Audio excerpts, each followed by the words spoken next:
Friend, welcome back my channel geography exam गुरु। आप सभी का वेलकम है।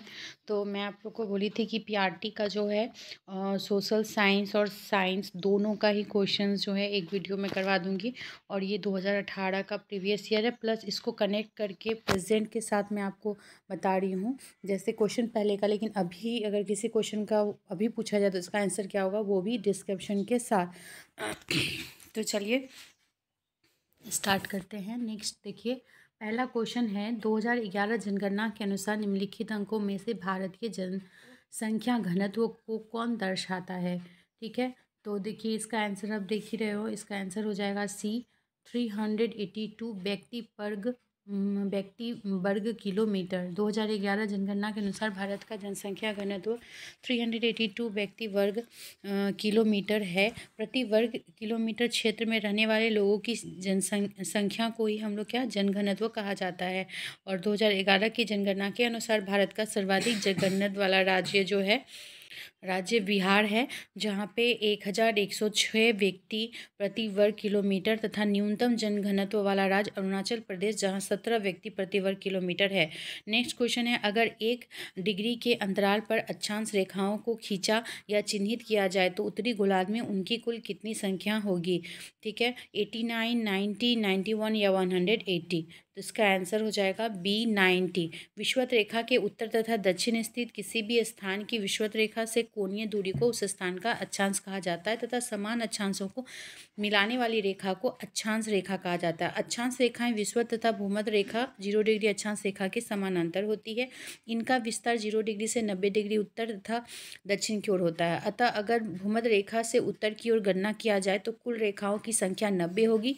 ग्लोब पर अक्षांश रेखाओं की कुल संख्या 181 है। कितना है? 181। अगर उत्तर की ओर गणना करेंगे तो कितना होगा? 90। फिर दक्षिण की ओर करिएगा तो 90 ही होगा। तो यहाँ पे हमको पूछ रहा था उत्तरी गोलार्ध में, तो 90 हो जाएगा। नेक्स्ट क्वेश्चन है 93, निम्नलिखित दिए गए प्रतिशतों में से कौन सा वायुमंडल में पाए जाने वाले नाइट्रोजन गैस के लिए सही है। तो देखिए आपको पता ही है नाइट्रोजन जो है कितने परसेंट है? 78%। पृथ्वी के वायुमंडल में गैसों के मिश्रण में सर्वाधिक मात्रा नाइट्रोजन की है। वायुमंडल में 78% nitrogen, oxygen 20%, carbon dioxide 0.03%, argon 0.09% पाया जाता है। नाइट्रोजन की खोज किसने की थी? तो नाइट्रोजन की खोज डैनियल रदरफोर्ड द्वारा किया गया था। किसने किया था नाइट्रोजन का खोज? Daniel Rutherford. नेक्स्ट क्वेश्चन है 94, भारत की जनगणना 2011 के अनुसार भारत की नगरीय जनसंख्या के लिए निम्नलिखित प्रतिशतों में से कौन सा सही है। देखिए ए में है 25.58, 28.010, 30.20, 31.16। तो यहाँ नगरीय जनसंख्या बोला तो इसका आंसर डी हो जाएगा 31.16%। 31.16%। भारत की जनगणना 2011 के अनुसार भारत की नगरीय जनसंख्या 31.15% है। वहीं ग्रामीण जनसंख्या यहाँ पे 15 दिया है, लेकिन ऑप्शन में 16 है, इसलिए आप ये कर सकते हो। और ग्रामीण जनसंख्या अगर पूछेगा तो 68.84%। कितना? 68.84% है। बस 2011 की जनगणना भारत की 15वीं जनगणना है। क्या है? 15वीं। समुदाय की भूमिका को क्या कहा जाता है? सार्वजनिक संपत्ति, संसाधन, निजी संपत्ति, सरकारी संपत्ति या गैर सरकारी। तो क्या होगा? समुदाय की भूमि को क्या कहते हैं?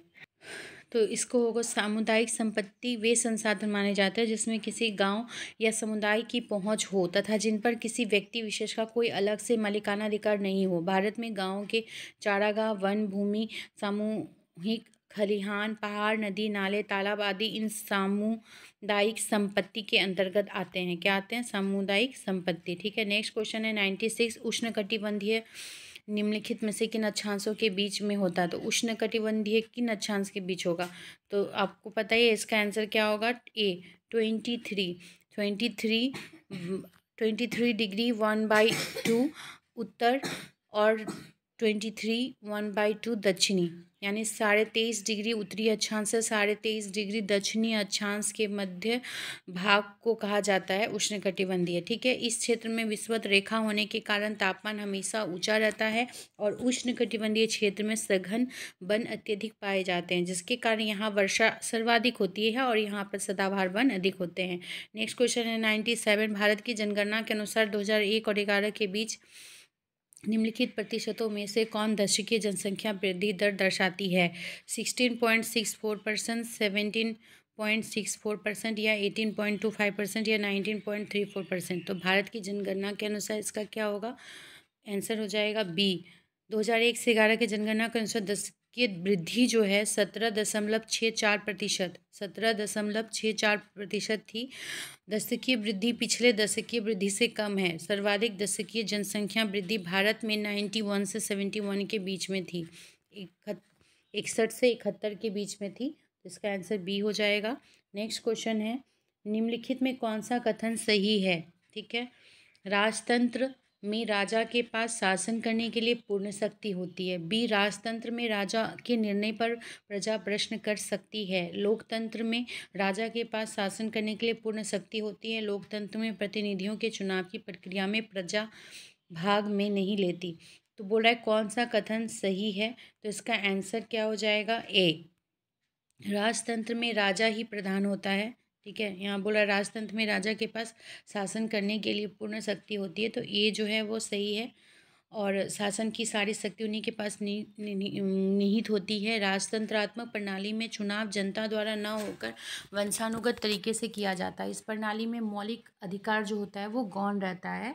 तो यही है, राजतंत्रात्मक व्यवस्था में राजा कार्यपालिका, विधायिका और न्यायपालिका का प्रधान होता है। निम्नलिखित में से किसे भारत का मानक देशांतर के रूप में जाना जाता है? 80 डिग्री, 82 बाय हाफ पूर्व, 85 डिग्री पूर्व एंड 87 बाय हाफ पूर्व। तो क्या हो जाएगा? इसका आंसर होगा बी, 82.5 डिग्री। ठीक है, बी हो जाएगा पूर्व। भारत का मानक समय जो है 82.5 डिग्री पूर्व देशांतर उत्तर प्रदेश के इलाहाबाद जिले के मिर्ज़ापुर से, ठीक है, मिर्ज़ापुर से गुजरती है। यह रेखा भारत के 5 राज्यों से होकर गुजरती है: उत्तर प्रदेश, मध्य प्रदेश, छत्तीसगढ़, ओडिशा, आंध्र प्रदेश। भारत के अंतर्राष्ट्रीय मानक समय ग्रीनविच के 5.5 घंटा आगे होता है। भारत के सुदूर पश्चिम यानी गुजरात से सुदूर पूर्व अरुणाचल प्रदेश के समय अंतराल 2 घंटे का होता है। ठीक है, सुदूर पश्चिम यानी गुजरात से अरुणाचल प्रदेश का समय अंतराल 2 घंटे का होता है। ठीक है, नेक्स्ट क्वेश्चन है देश में नवी पंचवर्षीय योजना निम्नलिखित में से किस वर्ष में आरंभ की गई थी? ए में 1995, 1996, 97 एंड 98। क्या होगा? तो देखिए इसका आंसर जो है वो सी हो जाएगा। देखिए भारत में जो नवी पंचवर्षीय योजना की शुरुआत है 1997 में हुई और इस योजना की अवधि 97 से 2002 के बीच में थी। इस योजना में क्षेत्र को प्राथमिकता और ग्रामीण विकास पर जोर दिया गया। इस योजना का लक्ष्य था सामाजिक न्याय तथा समानता के साथ वृद्धि रखा गया। ठीक है, नेक्स्ट क्वेश्चन है 101। भारतीय संविधान के पिता के रूप में निम्नलिखित में से किसे जाना जाता है? तो मोहनदास करमचंद गांधी, डॉक्टर भीमराव अम्बेडकर, पंडित जवाहरलाल नेहरू या सरदार वल्लभ भाई पटेल। तो आपको पता ही है कि संविधान के पिता के रूप में किसे जाना जाता है? डॉक्टर भीमराव अम्बेडकर जी को। ठीक है, भारतीय संविधान का उनका जन्म जो है भीमराव अम्बेडकर का 14 अप्रैल 1891 मध्य प्रदेश के महू में हुआ था और 29 अगस्त 1947 को भीमराव अम्बेडकर को स्वतंत्र भारत के नए संविधान की रचना के लिए बनी संविधान के मसौदा या प्रारूप समिति का अध्यक्ष बनाया गया था। ठीक है, नेक्स्ट क्वेश्चन है सीढ़ीदार खेती निम्नलिखित में से किन क्षेत्रों में की जाएगी? पहाड़ी ढलानों पर, समतल मैदान भागों में, हिम नदीय पर्वत शिखर पर या तटवर्ती भूमि पर। तो क्या होगा? इसका आंसर ए होगा। सीढ़ीदार खेती पर्वतीय या पहाड़ी प्रदेशों की ढलवा भूमि पर की जाती है। इन प्रदेशों में मैदानी क्षेत्रों के अभाव के कारण सीढ़ियों के आकार के छोटे छोटे खेत बनाए जाते हैं, जो मृदा अपरदन और बारिश के पानी को रोकता है। सीढ़ीदार खेती मुख्य रूप से उत्तरी पूर्वी राज्यों में की जाती है। ठीक है, नेक्स्ट क्वेश्चन है, पृथ्वी तथा इसके वायुमंडल में जल का स्थानांतरण किस निम्नलिखित तत्वों के समूह को सम्मिलित करता है? तो इसका जो देखिए आंसर हो जाएगा, डायरेक्ट बता देती हूँ मैं, इसका जो आंसर होगा वो होगा वाष्पीकरण, संघनन, वर्षण और जल प्रवाह। ठीक है, पृथ्वी, तो इसका आंसर जो है वो सी हो जाएगा। पृथ्वी तथा इसके वायुमंडल में जल का जो स्थानांतरण होता है वो वाष्पीकरण, संघनन, वर्षण और जल प्रवाह द्वारा होता है। इसे जल चक्र भी कहा जाता है। इस चक्र में पानी की कुल मात्रा अनिवार्य रूप से स्थिर रहती है। संपूर्ण धरातल पर 2/3 जल पाया जाता है। नेक्स्ट क्वेश्चन है 104, जब 20 डिग्री पूर्वी देशांतर पर स्थानीय समय सुबह के 10 बजे हैं, तब 80 डिग्री पूर्वी देशांतर का स्थानीय समय क्या होगा? तो देखिए, तब जो है इसका आंसर जो हो जाएगा 2 PM होगा। क्या होगा? सी, 2 PM। पूर्वी देशांतर का समय 10 AM है, तो 20 डिग्री देशांतर, ठीक है, से 80 डिग्री देशांतर के बीच का अंतर 60 डिग्री हुआ। चूँकि 1 डिग्री में 4 मिनट होता है, तो इसलिए 60 डिग्री में क्या हो जाएगा, 60 × 4 यानी 240 मिनट यानी 4 घंटा। इसलिए उसी समय 80 डिग्री पूर्वी देशांतर का समय 10 + 4 यानी 2 PM होगा। ठीक है, नेक्स्ट क्वेश्चन है, निम्नलिखित प्रक्रमों में से हास्ट और ग्रवेन किसके द्वारा बनाए जाते हैं? वलन भ्रंशन, ज्वालामुखी क्रिया या हिमानीकरण? तो इसका आंसर जो हो जाएगा वो होगा क्या, बी, यानी भ्रंशन के द्वारा। ठीक है, निम्नलिखित प्रक्रमों में जो है यानी हास्ट और ग्रवेन भ्रंशन द्वारा बनाए जाते हैं। जब दो समानांतर दोषों के बीच क्रस्ट या मध्य भाग ऊपर उठता है, इस उठे भाग को हास्ट कहा जाता है। वहीं ग्रवेन दो क्रस्टल भागों के बीच एक गर्त होता है। ग्रवेन क्या होता है? दो क्रस्टलीय भागों के बीच एक गर्त होता है। सार्वजनिक, नेक्स्ट है 106, सार्वजनिक स्वास्थ्य सेवा तंत्र निम्नलिखित में से कौन सी एजेंसी चलाती है? तो इसका आंसर होगा बी, सार्वजनिक एजेंसी चलाती है। कौन सी एजेंसी चलाती है? सार्वजनिक स्वास्थ्य सेवा तंत्र सार्वजनिक एजेंसी द्वारा चलाया जाता है। भारत के ग्रामीण तथा शहरी क्षेत्रों में प्राथमिक स्वास्थ्य केंद्र, सामुदायिक स्वास्थ्य केंद्र, उपकेंद्र सरकारी प्रणाली स्थापित है। इन्हें सरकार की सार्वजनिक एजेंसी चलाती है। ग्राम सभा के सचिव का चुनाव नियुक्ति किसके द्वारा होता है? ग्राम सभा के सदस्य द्वारा, ग्राम वार्ड के सदस्य द्वारा, ग्राम पंचायत के सदस्य द्वारा या सरकार द्वारा नियुक्ति? तो इसका आंसर हो जाएगा डी, सरकार द्वारा नियुक्ति। ग्राम सभा के सचिव का चुनाव नियुक्ति सरकार द्वारा नियुक्ति के द्वारा होता है। ग्राम सभा के सचिव का चुनाव नियुक्ति सरकार के द्वारा की जाती है या एक सरकारी अधिकारी होता है। ग्राम सभा का क्षेत्र एक संपूर्ण ग्राम पंचायत होता है। ग्राम पंचायत क्षेत्र में रहने वाले सभी व्यक्ति जिनका मतदाता सूची में दर्ज हो तथा 18 वर्ष या उससे अधिक हो ग्राम सभा का सदस्य होता है। 2011 के जनगणना के अनुसार निम्नलिखित लिंग अनुपातों में भारत के लिए कौन सा सही है? 910 स्त्रियाँ प्रति 1000 पुरुष पे, या 920 या 940 स्त्रियाँ? तो इसका जो आंसर होगा वो सी होगा, 940 स्त्रियाँ प्रति 1000 पुरुष पे। 2011 की जनगणना भारत की 15वीं जनगणना है और जनसंख्या से संबंधित अंतिम आंकड़े भारत सरकार द्वारा 31 मार्च 2011 को जारी किया गया, जिसके अनुसार भारत का लिंगानुपात प्रति 1000 पुरुषों पर महिलाओं की संख्या 940 अनुपात 1000 था। ठीक है, यानी, और ये देखिए पुनः अप्रैल 2013 को भारत सरकार द्वारा अंतिम आंकड़ा जारी किया गया, जिसके अनुसार भारत का लिंगानुपात 443 943 अनुपात 1000 हो गया था। ठीक है, दिल्ली और कन्याकुमारी के बीच नई रेलगाड़ी आरंभ करने के लिए निम्नलिखित सरकारी संस्थाओं में से किसके पास अधिकार होता है? किसके पास अधिकार होगा? तो केंद्र सरकार के पास। अगर दिल्ली से कन्याकुमारी के बीच रेलगाड़ी आरंभ करना है तो ये केंद्र सरकार के पास होगा। ठीक, नेक्स्ट क्वेश्चन है 110, छोटे भूखंडों पर साधारण उपकरणों द्वारा अधिक श्रम के साथ मैदानों में खेती करने वाले किसानों को निम्नलिखित कृषि के प्रकारों में से किसमें वर्गीकृत किया जाता है? आदिम जीवित कृषि, गहन जीवन कृषि, वाणिज्य कृषि या स्थानांतरित कृषि? तो इसका आंसर होगा बी यानी गहन कृषि। ठीक है, जो गहन कृषि है वो छोटे भूखंड पर साधारण उपकरण द्वारा अधिक श्रम के साथ मैदानों में खेती करने वाले किसानों को गहन जीविका कृषि के अंतर्गत वर्गीकृत किया जाता है। गहन कृषि, इसको इंटेंसिव एग्रीकल्चर कहते हैं, के अंतर्गत कम भूमि पर एक वर्ष में एक से अधिक फसल उर्वरक और कीटनाशक की सहायता से उगाया जाता है। नेक्स्ट क्वेश्चन है 111। समय t0 पर किसी स्कूटर का वेग 21 ms। अब देखिए साइंस, अब किसका क्वेश्चन आ गया, ये साइंस का क्वेश्चन है। 21 ms पावर 1 है, इसकी गति 50 सेंटीमीटर सेकेंड स्क्वायर की दर से कम हो रही है, तो 4s यानी 4 सेकेंड के अंत में यह स्कूटर कितनी दूरी तय करेगी। तो इसका टाइम 0 है। प्रारंभिक वेग u 21 मीटर पर सेकेंड है। ए जो है 50 सेंटीमीटर पर सेकेंड स्क्वायर है, माइनस 0.5 मीटर पर सेकेंड स्क्वायर। t4 4 सेकेंड के बाद पूछ रहा है, तो अंतिम वेग बराबर फॉर्मूला होता है v equal to u plus AT। v 21 minus a 0.5 multiply 40, तो 19 हो गया। ये इसका आंसर हो जाएगा 80 मीटर। सोडियम में सही इलेक्ट्रॉन का वितरण क्या है, तो देखिए इसका होगा 281। सोडियम परमाणु में इलेक्ट्रॉन की संख्या 11 है। सोडियम में इलेक्ट्रॉनों का वितरण इस प्रकार है कि कक्षा में 2 इलेक्ट्रॉन, एल कक्षा में 8 इलेक्ट्रॉन और एम कक्षा में 1 इलेक्ट्रॉन, यानी 2 8 एंड 1 हो जाएगा सोडियम का। नेक्स्ट है संतृप्त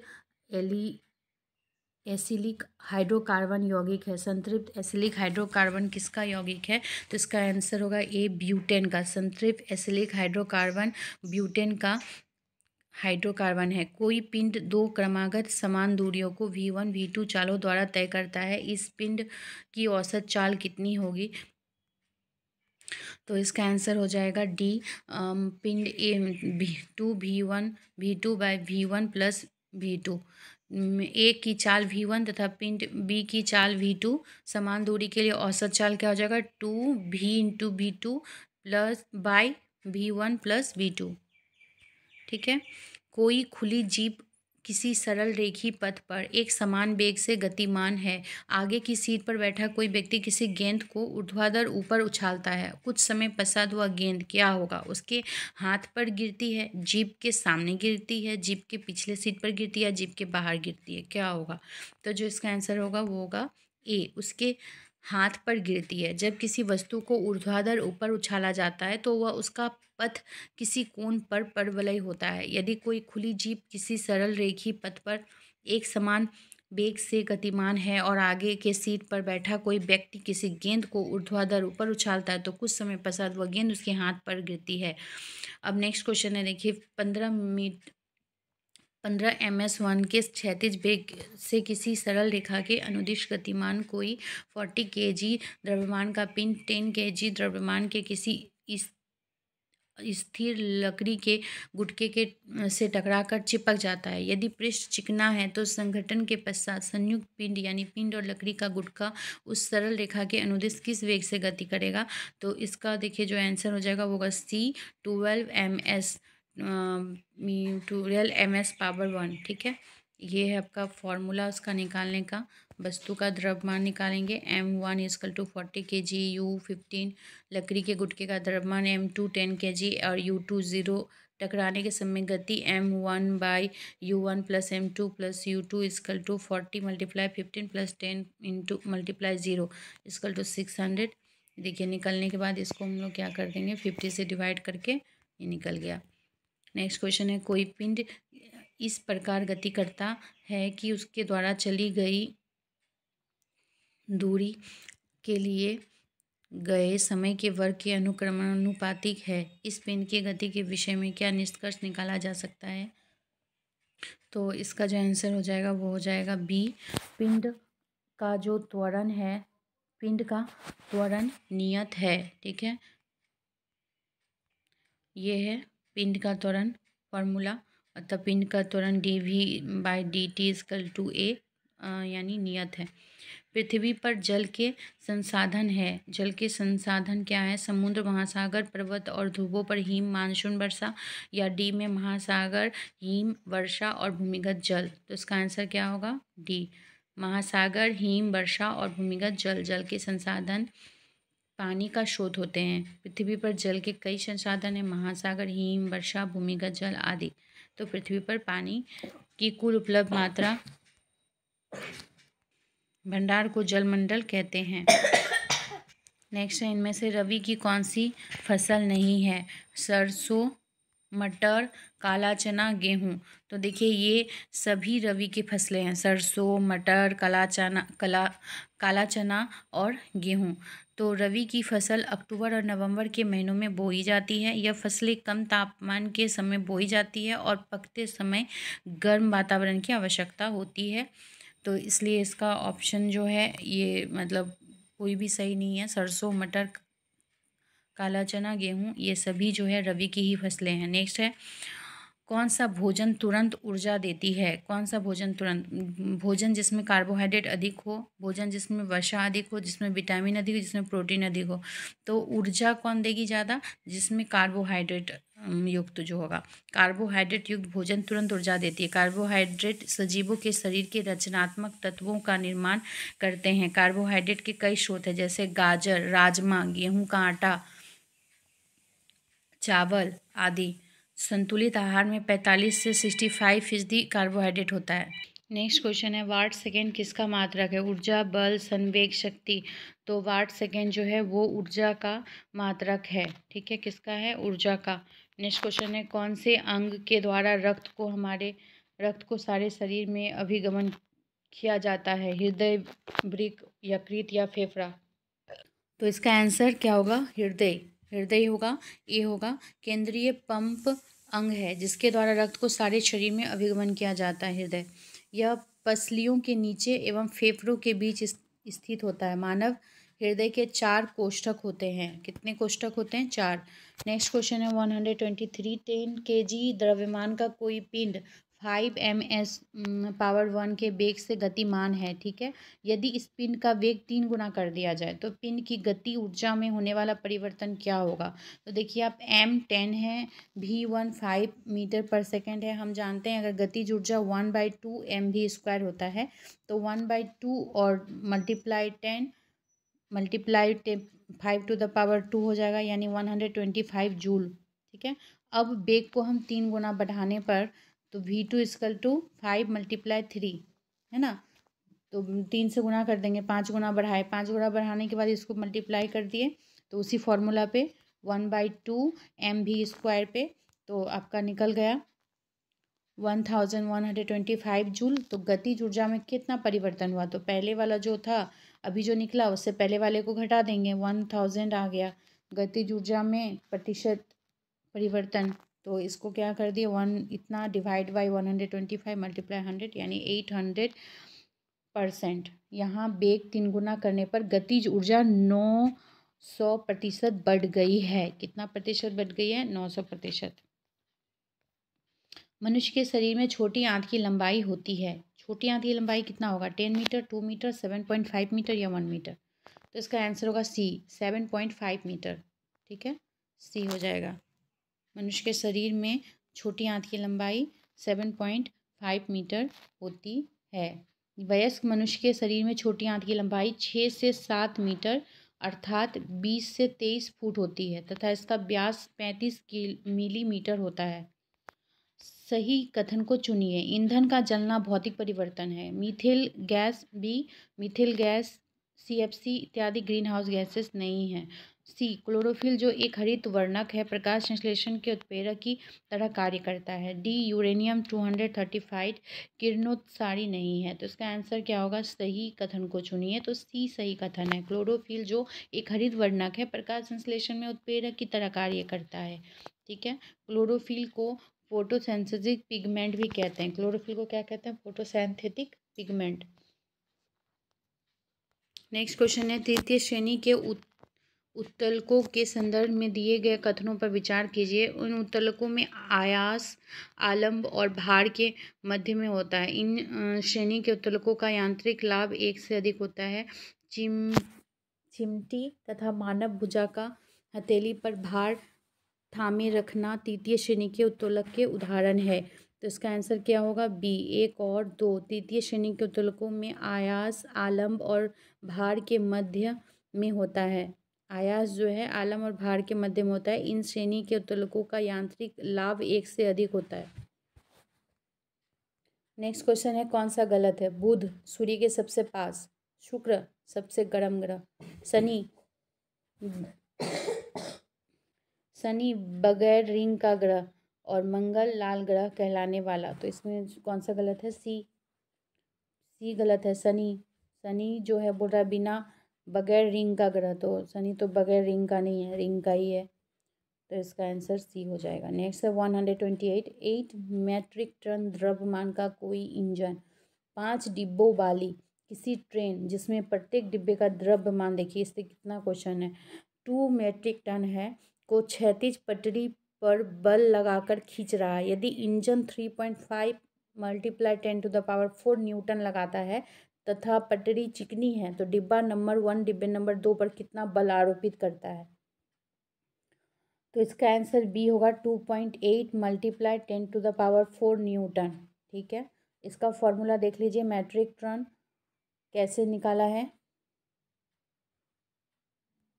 स्क्रीनशॉट भी ले सकते हैं आप।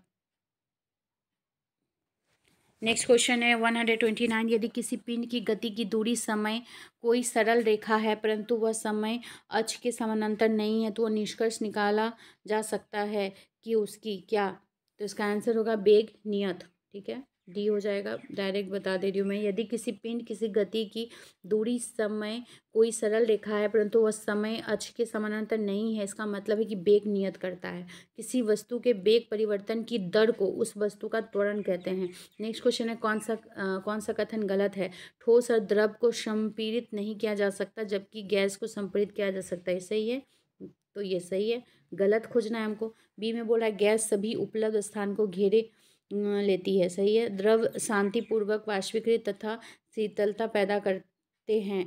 डी में है 0.5 मोल N2 गैस और 0.5 मोल N परमाणु के द्रव्यमान क्रमशः 28 ग्रे और 14 ग्रे होगा, तो इसका आंसर डी होगा। ठीक है, क्योंकि ये कौन सा कथन गलत है, तो डी गलत है। ठीक है, इसका डी हो जाएगा। नेक्स्ट क्वेश्चन है, यदि x के 50% का 20%, y के 25% का 50% का दोगुना है तो x और y से कितने प्रतिशत अधिक या कम है? तो देखिए इसका जो आंसर हो जाएगा वो 150 हो जाएगा। ठीक है, और आप इसका देख सकते स्क्रीनशॉट ले सकते हैं, बना हुआ है x × 50/100 × 20/100 इक्वल टू 2y × 25/50। ठीक है, इससे हम लोग x एंड y का वैल्यू निकालिए, 50/20 यानी 5/2 आया। तो x y से अधिक है, कितना प्रतिशत अधिक है? 5 - 2/2/100 यानी आया 150। ठीक है फ्रेंड्स, तो उम्मीद करती हूँ कि आपके लिए यूज़फुल था और आपका जो भी है प्रीवियस ईयर क्वेश्चन देख के कुछ आइडिया लग गया होगा कि किस तरह का क्वेश्चन कर रहा है। और आप देख लिए होंगे कि जो फिजिक्स है, फिजिक्स का क्या क्या क्वेश्चन ज़्यादा पूछ रहा है बार बार। देखिए मैट्रिक टन न्यूटन वाला ये सब क्वेश्चन ज़्यादा है, तो आप उस तरह के क्वेश्चंस को पढ़ के जाएँ। एंड ऑल द बेस्ट आप सभी के एग्ज़ाम के लिए। और इस तरह के वीडियो पाने के लिए आप इसे please like share and subscribe कर दें। Thank you.